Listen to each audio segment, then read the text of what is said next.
Catherine finally gets to see Tommy, but it's not the way she imagined. Meanwhile, the kidnapping spirals out of control and Catherine makes a gruesome discovery that leaves her fighting for her life in this pivotal episode of Happy Valley.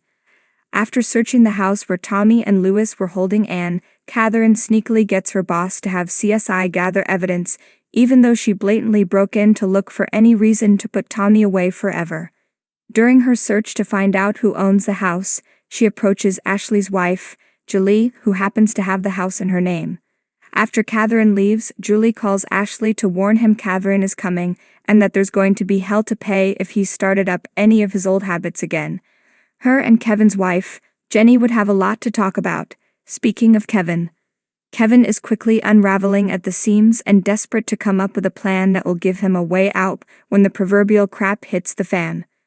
Back in the caravan, Anne's new holding place, Tommy has drugged and done God knows what else to her as Catherine pulls up to the construction site to talk to Ashley. Him and Lewis keep Anne under wraps. Ashley, of course, denies knowing anything about the horror that's taken place in his property, but Catherine isn't quite giving up just yet. When Catherine leaves, Tommy convinces Ashley to pay him to kill Anne because at this point there's no way they can let her go. Tommy takes Anne to his mother's house, locks her up in the basement, and tells his mother, who's permanently drugged out of her mind, that he's watching a dog for his friend.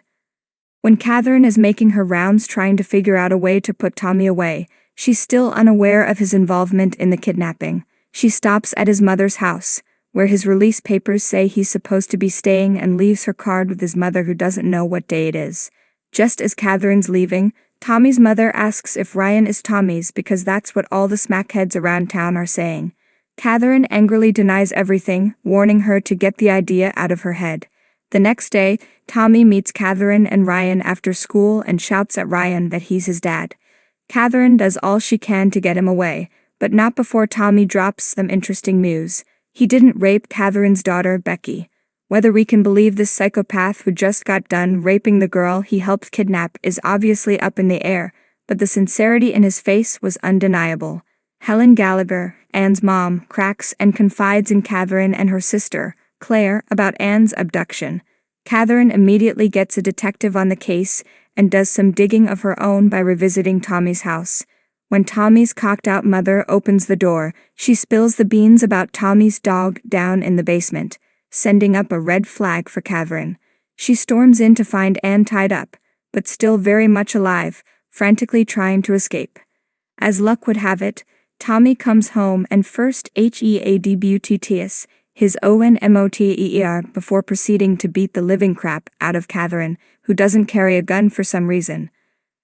Anne breaks free and hits Tommy over the head with a free weight that was lying around while Catherine musters the strength to gas him and make their getaway. Catherine gets Anne into the police car safely just before passing out in the middle of the street. Anne and Catherine make it out to the police car, but will Tommy finish the job in broad daylight? Will Catherine even make it?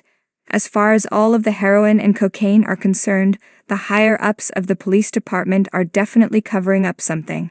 Earlier in the series, Catherine arrested a councilman on possession of cocaine, after which both of her bosses told her to drop the charge before tampering with the evidence themselves, thus making the charge moot.